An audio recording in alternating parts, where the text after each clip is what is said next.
CHARCAST, where we explore gaming and geek culture through the hills and hollows of West Virginia. I'm Travis. I'm Dave. And I'm Travis. On this episode, we're going to go over some upcoming conventions, what we played lately, and then we're going to talk about our adventures at Gencon and Gencant in Travis's case. So, Yeah, and if you may have noticed, we're not in our usual location for CHARCAST. We're actually at May a Cup of Coffee Lounge in beautiful Charleston, West Virginia, in Elk City, the west side of Charleston. yeah, it's very nice. The beverages here were excellent. They've got some nice-looking pastries and brownies and stuff over there. I've been resisting and not eating. Did you resist, Travis? I had the richest brownie I've ever eaten in my life. Was it good? Pretty good. And I had a cup of coffee, and I'm hyped up now, ready to go. All hyped up. You're hyped up on brownie. You're hyped up on coffee, and I'm just hyped up on life. There you go. All right, so if you don't know Travis Orders, he's our guest this week. The space here we have to film is small, so Doug is not on. He's doing all the fancy behind-the-camera stuff. Travis is a director with CharCon. He came back this past year, and he was here for years and years before, but now he's back. He is a theoretical role player, meaning that in theory he loves role-playing games. When was the last time you played a role-playing game, Trav? It's been a minute. I played about 6 months ago a one-shot. A one-shot, so that's one time, so So I plan on getting back into it here in the next year or so, get another one-shot in. right? Once a year, just to maintain your geek card. Yeah. Now, I know you keep collecting books, though. You get the... I'm a huge fan of collecting role-playing games. That's the way it works with board games. Yeah. And, We're theoretical board gamers. well, you guys generally play them. I don't. At least once, right? I never play them. Right. So speaking of playing, what have we played lately? Dave, what'd you play lately?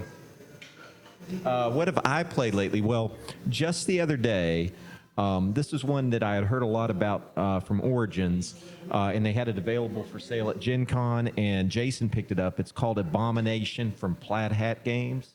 The game, the theme of the game is all the players are creating a Frankenstein's monster that's actually going to be the companion of Frankenstein's monster. So the gameplay, I would say, Would that be is the Bride of Frankenstein? the Bride of Frank companion. Okay. Sure. But in any case, the gameplay, I would put the gameplay style and weight I would put on par with Lords of Waterdeep, if you're familiar with that. And the theme of the game is just extremely strong. So in the game, you're trying to get your expertise up so that you can get the body parts, so that you can build the monster. You have different ways that you can get the body parts. So you can either get them from the cemetery or the morgue, or you can actually go to the dark alley and commit murder. And the fresher Don't the body laugh, parts. Trav. Murder is very serious. That's right. But the fresher the body parts, the more points you're going to get when you actually start the body part and then complete the body part. You can do. I mean, the theme of the game, it just shines through. Yeah, you have to build the body parts, then you have to skin them, and then you have to bring them to life. It's That's right. You have the jars. They call them laden jars that you can charge with electricity, and those are what you use to power the monster. But you can do. There's a number of ways to get points, and get your expertise up. Like you can go to the academy and study. You can go and volunteer. Oh, I forgot your humanity, because committing murder is bad. So your humanity can actually drop throughout Must the be game. a Euro game. It is. But you can lose your reputation if you know. Yeah, the management of the dials was very, very intricate, and everybody plays a character, and they are very thematic too, in conjunction with the dials. I really enjoyed it. I'm definitely looking forward to playing it again. We didn't quite get to finish; it kind of ran long. Yeah, but we had a rules play. explanation and then just getting the feel of the game. But I think now that we know it'd play a lot more quickly. But yeah, I really look forward to playing that one again. So that's Abomination from Plaid Hat Games. Yep. So just last night, Kathy and I went out to dinner with our friend James, who also works with us at conventions, and his girlfriend Toby. And when we got back to the house, we played a couple of games. One of the games we played was Second Chance. I don't know if you watched Eric Martin's overview of Second Chance, but he very tongue-in-cheekly described it as the most calm, laid-back game ever. but that's about true. It's a neat polyomino tile game. It's not a roll and write. It's more of just a write, because you've got a grid and everybody has a starting piece, and you'll draw that Tetris shape or polyomino tile on the starting space, or at least covering the starting space. And then every turn we turn over 2 cards, and everybody adds one of the shapes on there to their grid. You're encouraged to take the more complicated, bigger shapes because you want to fill up as much of your grid as you can before the end. It's got a good blend there. And if ever you can't place one of those 2 shapes in your grid, then you get one final card, which is your second chance. If you can put it in the grid, you're still alive. If not, then you're done filling out your grid. If you're the first person out, you put a 1 in one of your shapes, and it counts as filled. And then at the end, whoever has the least number of squares left on their board is the winner. So being kind of aggressive and taking the bigger shapes can pay off because you filled more before you couldn't place any more. It was very neat. It's very approachable as far as playing with non-gamers. Kathy won't play a lot of games, but she really enjoyed it. She killed us. Somehow she managed to have only 3 squares left. It was good enough to where we played a second time. You had a second chance. Got a second chance. Okay. Yeah. But that second chance, I think that's from Stronghold. It's from Uwe Rosenberg, and everybody knows. Yeah, I played that at Origins, and it was, I enjoyed it. But yeah, you got that as your grid is filled up, and you just are hoping, oh, flip this card or flip that card, because sometimes they flip it, it just slots right in perfectly. Right. And it gets down toward the end, and you're just hoping certain cards will flip, and everybody's drawn differently. Oh yeah. So some maybe a shape that I can put into my grid, you wouldn't be able to. Yeah. It was neat. I liked it, and it was very laid back because there's not a whole lot of interaction. No. You're just drawing shapes. And You said you went to dinner. Where did you play the game? at the house. Oh, you played at that, but you could easily. Well, actually, I played that at dinner. Yeah, at you can play it Origins. anywhere. And it takes 10, 15 minutes. Yeah, second chance. Yeah. All right. So, Trav, what have you been playing lately other than not playing role-playing games?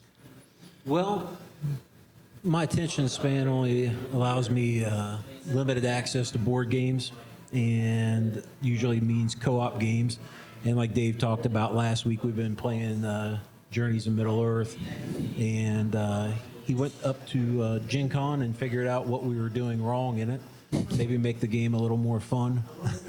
It's good, and we've been winning, but we've actually handicapped ourselves quite a bit. Really bad. We handicapped ourselves really bad the first few games with movement, and then the last 4 or 5 games, well, from the beginning with combat. So we've been hurting with that. So I'm looking forward to getting back and playing now that you guys are back in town. Maybe see how we play now. Other than that, I've not really been doing much. Listening to actual plays of role-playing games since I can't actually play them. Right. Vicarious role-playing. Yeah, if you'd been at Gen Con with us, maybe you could have got a ticket to the Critical Role podcast. Although they sold out in like an hour. I'm sure. Yeah, that's a big one. Really, the one that I've been listening to lately, which I found from the Friends of CHARCAST Facebook page, was the Maximum Pew run of the Alien RPG. Jared, they released a 100 and some page adventure called Charity of the Gods, and they did a run through of it, his crew, and it was really good. Maybe. I mean, it really captures the essence of the Alien I'm gonna have movie, to check that out. The high tension and sort of just the feeling of dread and horror. Right. It was really good, and a really good group played it. So Yeah, if you can't play RPGs, the next best thing is to it really listen is. to podcasts, right? It honestly is. Yeah, there's me some good through ones work. out there. Yeah. All right, so let's cover a few things about convention news, and then we'll move on to Gen Con. We've got Sin City Con and Sabasa Con coming up. Unfortunately, they're on the same weekend. That's the October 11th to 13th. I know some of us will be at both. Some of us will be at Sabasa Con, and some of us will be at Sin City Con. So if you go to either one of those, you'll see some of the CharCon staff, and Maybe we'll be playing games. Maybe we'll be doing something else at Sabasacon. Now, there will Although be, they have a lot of games there too. Right. The gaming focus, if you're more gaming focused, then Sin City Con would be the way to go, right? Sabasacon has grown their gaming. I know they're hosting some play to win stuff this year. They may be hosting state championships for to qualify to come to the regionals, which we host at CHARCON. So they've really upped their gaming offerings. So. Excellent. That's good to know. They're in Charleston. Yeah, this is their first year back in the That's right. Center. Yeah, they're in Charleston this year. That's a change for them. Big move. Yep. So that's the convention news we want to cover. So let's talk about Gencon. Dave and I went to Gencon along with a whole bunch of our friends and other CHARCON staff members, and Travis didn't. So Travis was Gen Can't. Yes. Yeah. I went one day many years ago and just spent the entire day in the Exhibitor vendor hall and didn't make it through half of it. No, we were there for we were there the whole day. That was all we did, and that wore me out. I don't think I'll go back. If it was years ago when you were there, they've expanded it since. Yeah. It's about twice as big. Right. You can't get through it in a day anymore. It's Not if you're gonna be doing things. I mean, yeah, if you just walk through it and look at the different booths, but even that, you would spend a long time. I mean, you would spend quite a long time doing it. I'd like to get back and do it again. I'm trying to talk the wife into taking a weekend and going up, and her and the girls running around the town and. Indy's a fun town. We like Indy. A lot of great things to do and places to eat. And I like Indy a lot. Yeah. So as far as Queen Games, we had a really great Gen Con. We had some new titles there. We had the Knights of the Round Table expansion for Merlin. We had Copenhagen, which was also at Origins, but we had Copenhagen. It was a big we were hit. showing off Copenhagen Roll and Write. We were showing off Runestones, which wasn't out yet, but is on Kickstarter now. And of course, we had Stefan Feld there as a guest in the booth, and that was great. He was a super nice guy, great designer. A lot of people were interested in coming and meeting him.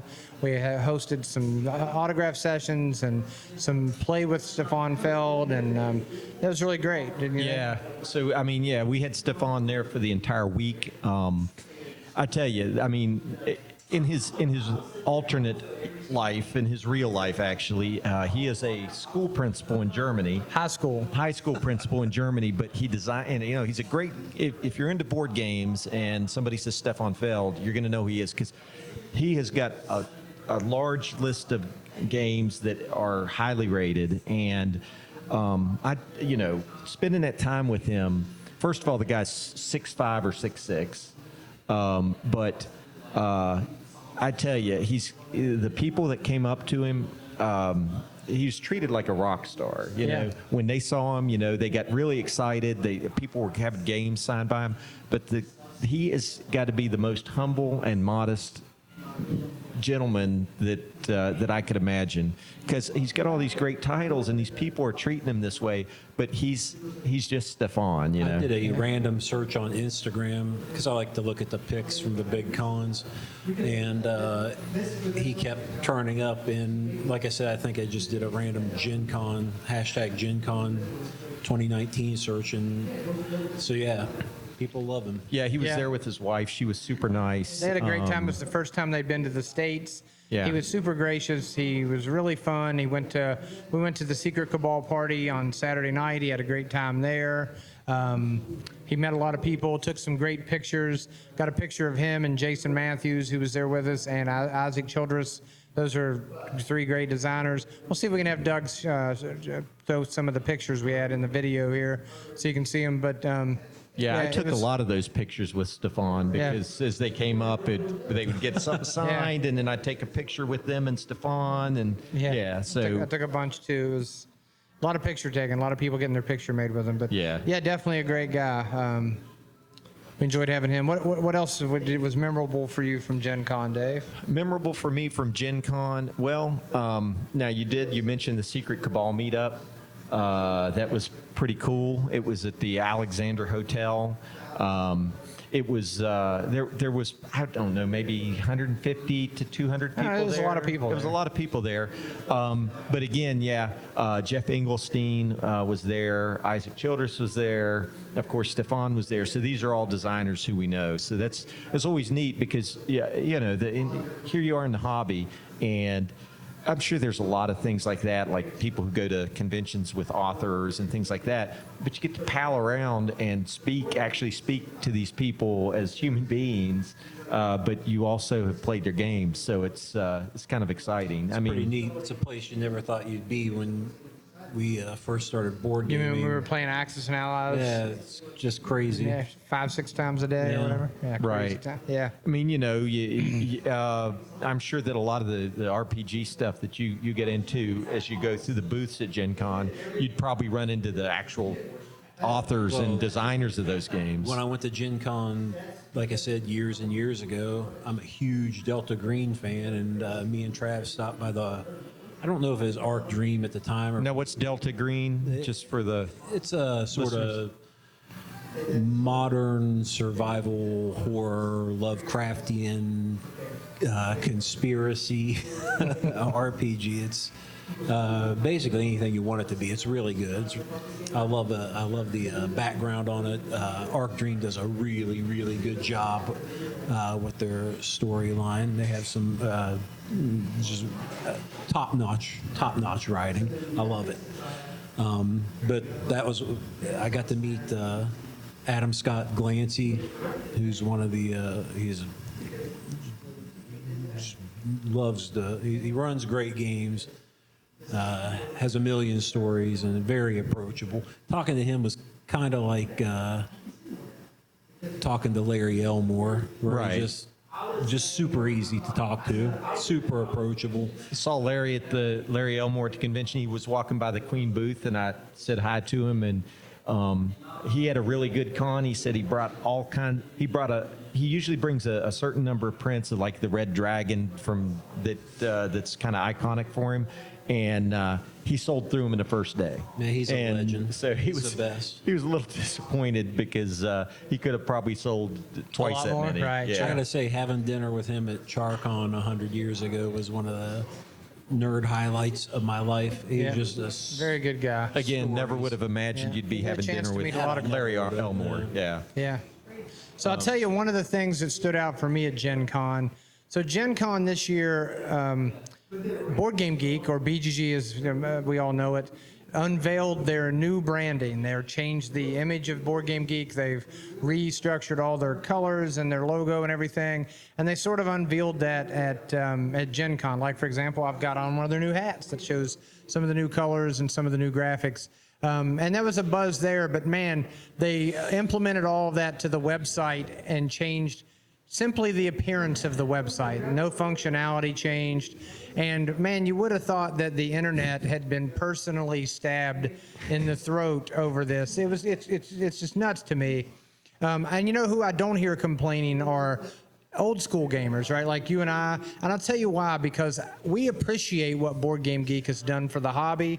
Nowadays, we've got better games, more games to choose from. The hobby has grown so much. There's so many more people in the hobby.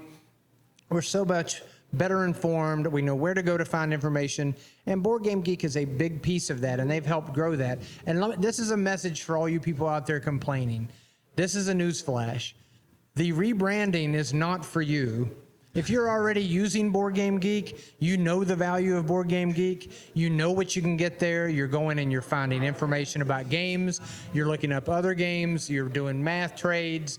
You're finding news posts. You're finding all the valuable things that are offered to you at Board Game Geek. It's already there. You're already a user. The rebranding's not for you. The rebranding is to make it more approachable to people of all types. I mean, they had their logo before was Ernie. He was a cool graphic, but it's a white male, and now it's more open to women and people of color and people of different diverse backgrounds. And I think it's a great move. It's once again them doing great things to help grow the hobby and make their services and board gaming as a whole Because let's face it, there are a lot of people who think Board Game Geek is board gaming. I mean, that's the face of board gaming in a lot of cases. It makes it more approachable. This hobby should be more approachable. So this rebranding's not for you. You already know the value of Board Game Geek. It's to make it more approachable to a wider variety of people. So lighten up, get over it. You're going to keep using it anyway. Quit complaining and just have some fun playing games. Good Lord. Wow, that's a rant there. But no, I agree with you. Feel strongly. I saw the logo change, and sure, great for me, but it's got all the functionality it always has. If I want anything board gaming I want to know, I will go to the Geek. That's bottom line. Right. There's not another site I go except CHARCAST. Right. Other than it's Board Game Geek and then CHARCAST. Right. I do see some people that are complaining about the interface or how the database works. That didn't change. If you didn't like it before, you don't like it now. The rebranding has nothing to do with that. It's just a change in the way things look. And nothing really even got rearranged for the most part. I mean, Right. it's just I don't. It's kind of funny once you learned your way around the Geek, because it was a little bit cryptic at first. But once you learn your way around, it works great. But Right. no, I appreciate everything that Aldi, Scott Alden, who is the owner of Board Game Geek, I appreciate everything that he's done for the hobby. And I tell you, whenever somebody asks a question, where do I point them to? I point them to the Geek every time. You know, I say good job to Scott and his team for continuing to make board gaming an invitable, open hobby for all of us to enjoy and for more and more people to join. Good job. Excellent. Trav, I mean, any thoughts on that? Guess we know how much Trav paid for that hat.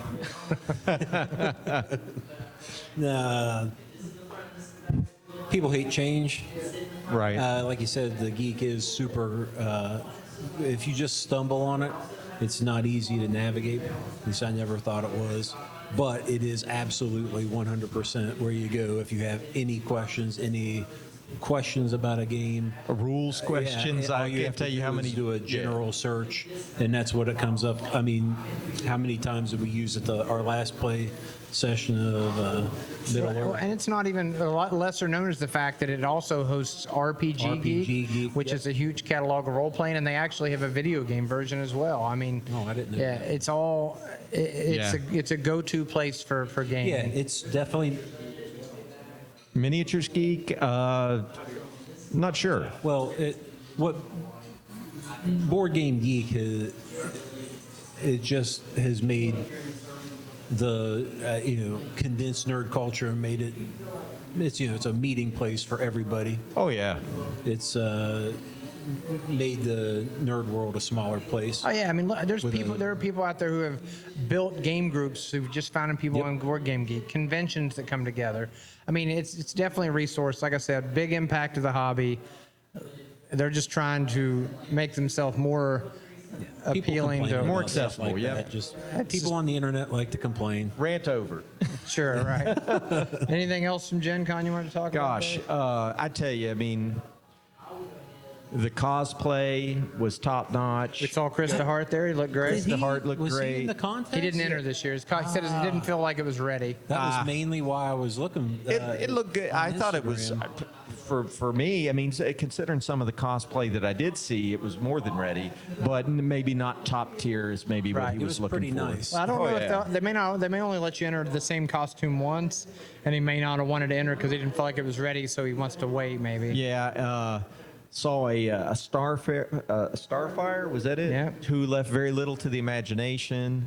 But there was a Kinku or something, some kind of bird. Holy cow. That was crazy, huh? Yeah, I mean, the level of cosplay there is just top notch. The ones that always get me are the super decked out Space Marines. Oh, yeah. Well, I think that's Well, what won this year. You know what's That looked good. Here's what's mind blowing. The level of cosplay at Gen Con is really good, and it's nowhere near to what it is at like Comic Cons Comic-Con, right. and some of the big anime conventions. It's just not even close. So it's mind blowing to me that that's not the best. I mean, there's way better out there. So Yeah. it's interesting. Yeah. The other thing, and I didn't go to it, but every year Fantasy Flight Games does an in-flight report, and it's always interesting to see what they're going to come out with.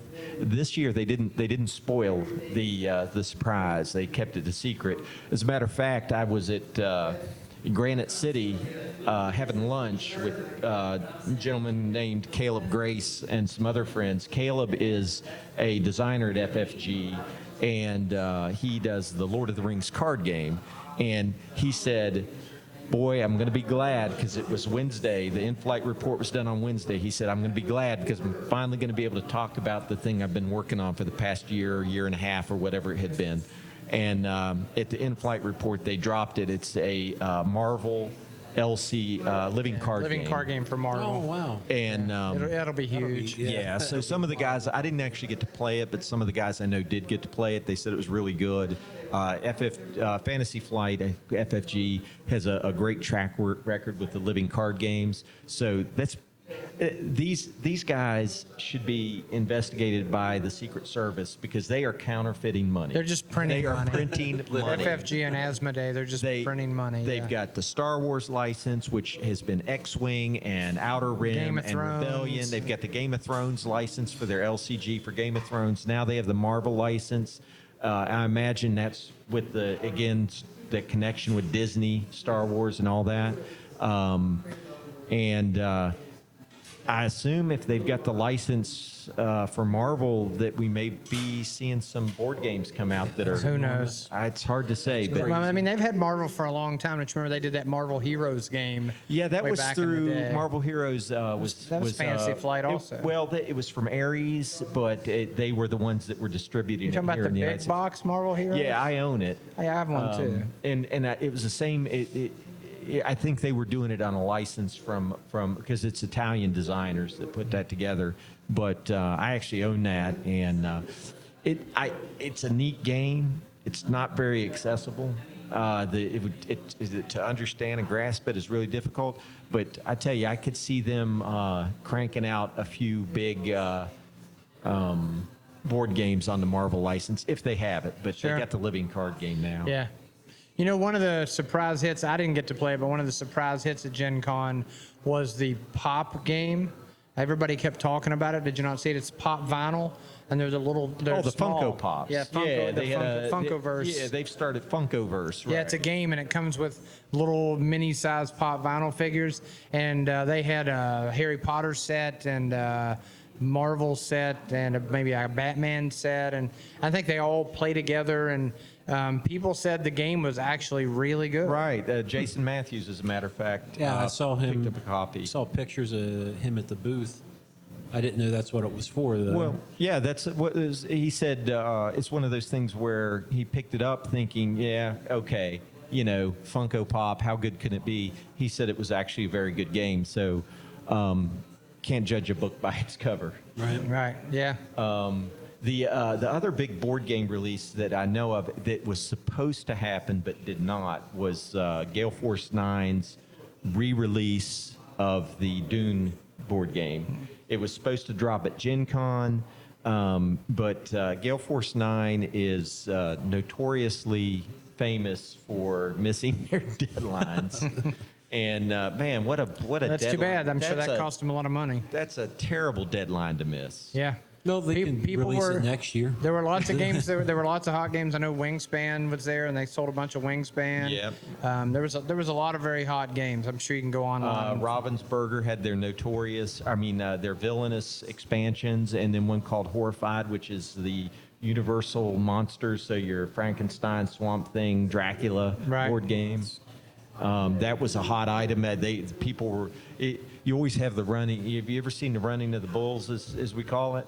It's when they open the doors. I call it the zombie horde. The doors open and the Running of the zombie horde. nerds. Yeah, it's advances to you. hilarious because they tell them do not run, but you've never seen people walk as fast as they did Right, for it's that. crazy. But they were running for specific things, and that was one of them was at the Ravensburger booth. Yeah. At the booth, we were lucky too to have. We had our friends from Board Game Coffee and from Blue Peg, Pink Peg, or at Right. least half of them were there, and they came to the booth and they, I know, they both were there for a couple hours and taught Copenhagen Rolling Right to fans who came and Oh, checked that's it out cool. and played it. Yeah, we really like them, and it was fun to have them in the booth. Nice and, guys. Yeah. Well, it wasn't those two. It was Rob and Christina who were Right, also. right. Jeremy and Patrick weren't at Gen Con, but Yeah, that was neat. They opted to go to CHARCon instead. that's right. Good choice. You know, I wish. Just can't speak to role-playing games, but I mean, we know they were going on because every day when we walked from the hotel that we were in, we were connected through the JW Marriott and then into the Oh, convention those center. rooms, those dudes are in there at 7:30, 8 a.m. Man, just cranking. Yeah, Yep. role-playing games galore. And that was only one area where they were doing it. Yeah, so. we'll have Matt on a future. I would try to get Matt still at Penzic. We're going to have Matt come today to talk about Pathfinder 2 dropped at Gen Con and talk about that release. And He's talked about it a little bit on the. He got his copy, I think, right before he went to Penzic, and he said he had surprisingly few to no questions, I believe is what he said. He's talked about it a little bit on the Friends of CHARCON Discord, which you can find in the link in the comments that Doug will put there. Trav's a big Discord fan. I just had to turn off my desktop notices for Discord last night because I was sick of seeing them. He's an antisocial old man. You know, I need to join that. No, you don't. Yeah, I do. I'm already Discord's on. Great for I'm already on passive Discord. conversation. Yeah, I'm already on Discord, but I haven't been on the CHARCON Discord, so I'm going to have to change that. I got to keep my finger on the pulse of CHARCON, you know. Well, yeah, it's Do you feel like we're missing anything else we need to talk about from Gen Con? From Gen Con, well, what I mean, Yeah, the something to talk food, about the on food air. trucks, the food was beer. great, of the- course. Did always- Tim Phillips eat at a food truck every day? No, of course not. Of course he didn't. He ate Steak and Shake. He said he was going to be. I had Steak and Shake twice while I was there. Well, 3 times if you count leaving Indy. Right. So No, I don't know how often Tim ate or where he ate. I don't. It's hard to. I tell you, it's hard man, to say. I love me some Steak and Shake, especially at 11 o'clock at night at Gen Con. We stop on the way home and needed Steak and Shake. It's like an annual thing, and James every year gets the 7x7. That's the 7 patties with the 7 slices of cheese. Yeah, It's the off the menu thing. Yeah, they don't even have it on the menu. You just I ask got for heartburn hearing about it. It's that. about like that. He Yeah. tells me about the worst stuff in the world. He told me about a sandwich he ate at the Melt Oh in yeah. Columbus. Everything he eats sounds terrible. I don't. And that's No, a it- fat guy saying. I've No, been it's there. not terrible. Or they have a No, chicken. no, I'm not saying that the Melt is terrible. I'm saying whatever he talked about getting was like a double cheeseburger On a with waffle bacon, or yeah, something. then breaded and deep fried. Deep fried it's Yeah. fried because it's a grilled cheese, right? Right. It it didn't even sound good on paper. Oh, you know what? I'll tell you what we need to talk about at Gen Con. We saw this at Columbus at Origins, but Gen Con took it to a new level. Scooter insanity. Oh, my, I mean, there are yeah. these, and I'm not talking about mopeds. I'm talking about like the 2-foot on them skateboard with a stick scooters, and they're motorized. You pay for them with your phone, and you get an app on your phone. You stop and pick them up because they are parked everywhere, sidewalks all over the city. You hop on them, they go 20 miles an hour, 25 miles an 20 hour. to 25 miles an I hour. mean, and there were scooter gangs all over, people just scooting all over. I mean, my son Nicholas and Nikki, Tony, and Randy, they formed a little 3-man scooter gang, Right. kind of going all over. It was Chris crazy. Ross posted a picture of them, just like a stack of them, I think. Where Oh, yeah, people, I saw the scooter ferries in the morning. Yeah, Basically, person with a van or something dropping You pick them scooters up. off. You pick them up at night if you're in town. Anybody can pick them up. You take them home and charge them, and they pay you so much a scooter. Yep. Huh. It's you can build a business off of that. that's You- crazy. you I have, saw like, a bunch trailer. of them in Columbus at Origins. Indy The dwarfs that. Yeah, dude, there's a bunch in Columbus. There's a whole. I mean, there's probably 5 times as many in Indianapolis. Yeah. And people just they're all Well, over it wasn't the place. obnoxious in Columbus. No, it it wasn't was terrible. it was overwhelming. And then also, I heard about somebody in the industry on Wednesday who broke their leg, either riding one or getting off. So I'd heard about several injuries. The scooter thing was crazy. Did you also hear somebody was talking about ATV gangs in Indianapolis? And I saw some where they ride around in the streets of downtown.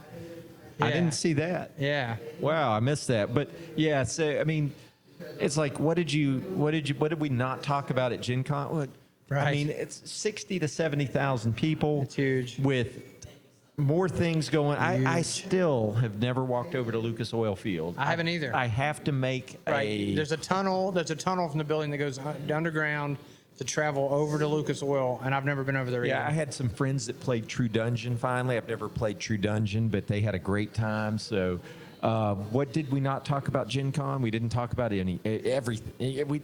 We talked about Tip of the iceberg. 2% of it. Right. We talked about the stuff that it was fun for us, and I'm sure we forgot some of that too. Oh, yeah. All right. Well, nothing else. I guess we'll, Sign off? yeah. Well, Trav, thanks for joining us. Glad we're to. glad that you joined us on our episode where it was one of our shorter episodes because you truly have a face made for radio. Thank you. Thank you. And So we'll have to. don't watch We'll this, talk listen to about us. playing RPGs Right. in the talk future. about not playing RPGs Right. more. Right. Yeah. All right. I'm well, just glad I made it through an entire podcast without cussing. technically, it's not a podcast, it's a video show. Vodcast. That's what I Vodcast. said. Edit that, Doug. Well, for Dave and Trav, I'm Travis, and we'll sign off. Thanks for watching CHARCAST. See you soon. See ya.